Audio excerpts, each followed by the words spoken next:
Hello everybody, welcome back to our HardReset.Info channel.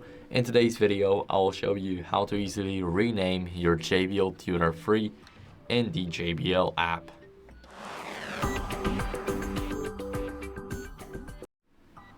So first, what you guys want to do is let me quickly unlock the phone. You might want to go over into the My Products section.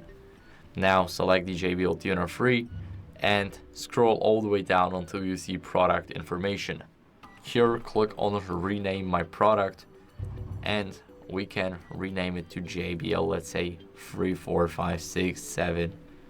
Now, as you guys can see, reconnect to apply a new name. Go to your Bluetooth settings, select forget this device and then reconnect.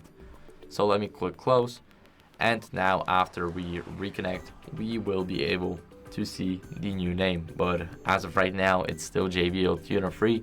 All we have to do is forget the device from here, and that's it.